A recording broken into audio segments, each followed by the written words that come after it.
Welcome to Spotlight Advanced. I'm Roger Basick. And I'm Katy Blake.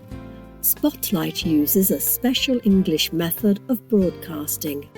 It is easier for people to understand no matter where in the world they live.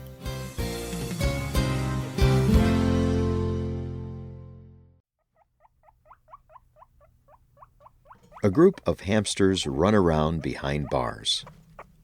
These small animals are a lot like mice. They are usually very friendly. Many can live together without a problem. They like being around humans, so people often keep them as pets. Suddenly, one hamster starts to attack another. It comes up from behind and holds the other down. The hamsters begin biting each other. Soon, all of the hamsters are fighting. It is as if they have all gone to war. But this war has no sides. Each hamster is out for himself. This is not how normal hamsters behave. But these are not normal hamsters. These hamsters have had their genes changed by scientists. The scientists used a technology called CRISPR to change their DNA. The scientists believed their work would make the hamsters less likely to fight. But their experiment did not go as planned. Today's spotlight is on the good and bad possibilities of CRISPR. CRISPR is a gene-correcting technology. It lets scientists target a part of an organism's DNA. Then they can remove or change it. Genes and DNA are very important parts of all living things. They determine how an animal or plant develops. In people, genes are just as important. Your genes are the reason your hair is a particular colour. They are why you are as tall as you are. But some genes are harmful.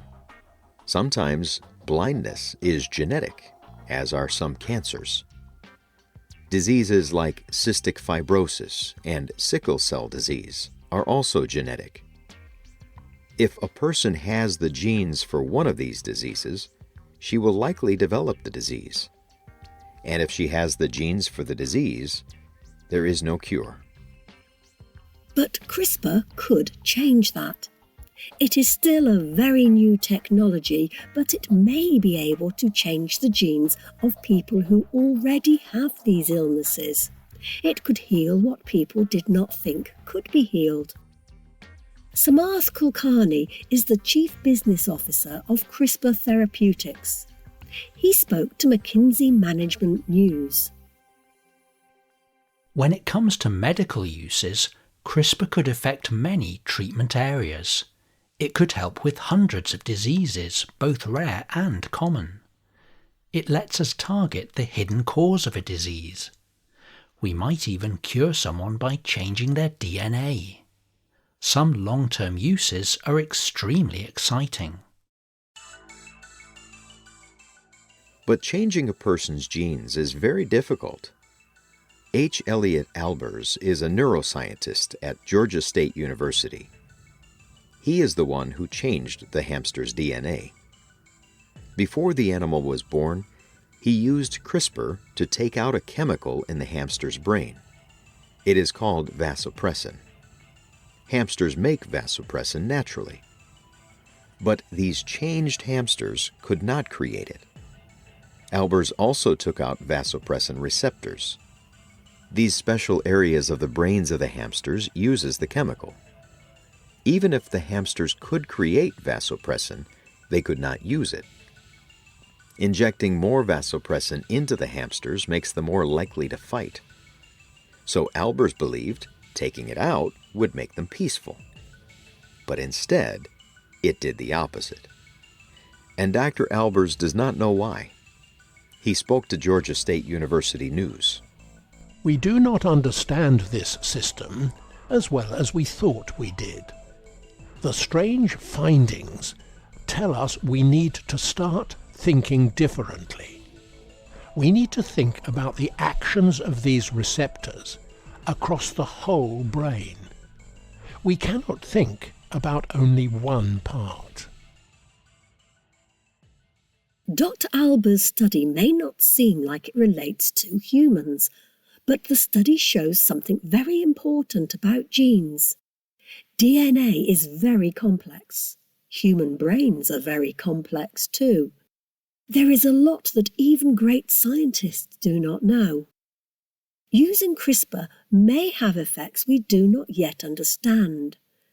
Making angry hamsters is one thing, but a similar mistake in a person would be terrible. Still, CRISPR is a new technology.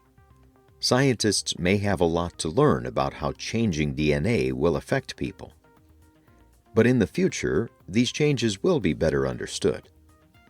Dr. Alber's study is also very different than most CRISPR treatments. He changed the genes of his hamsters before they were born. This had a greater impact on how they grew. It changed the animals completely. CRISPR has already helped people with genetic diseases, but these people were adults. CRISPR helped treat their problems. It did not change them altogether. Today, even trying to change an unborn baby's genes is illegal in most countries.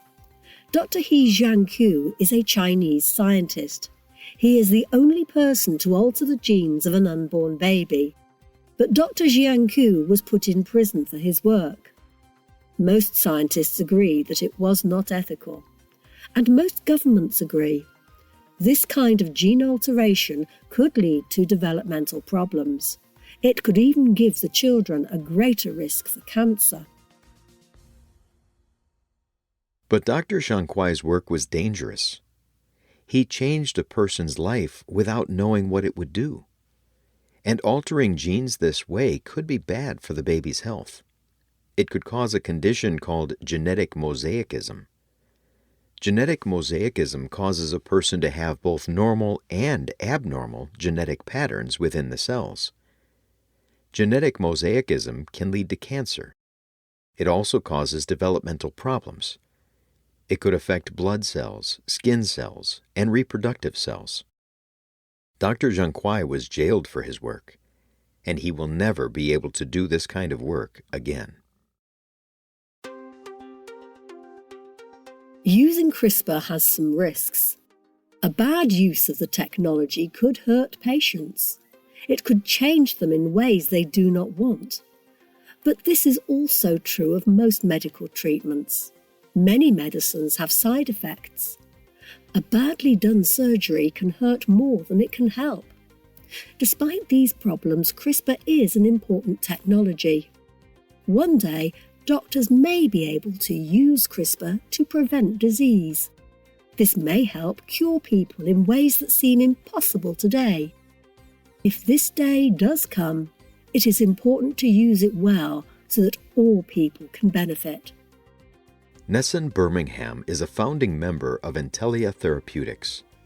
The company develops medical treatments using CRISPR. He told McKinsey Management News, "We need to make sure that all people around the world suffering from a genetic disease can use this technology. And we should make sure that this technology addresses today's medical needs. That should be our goal."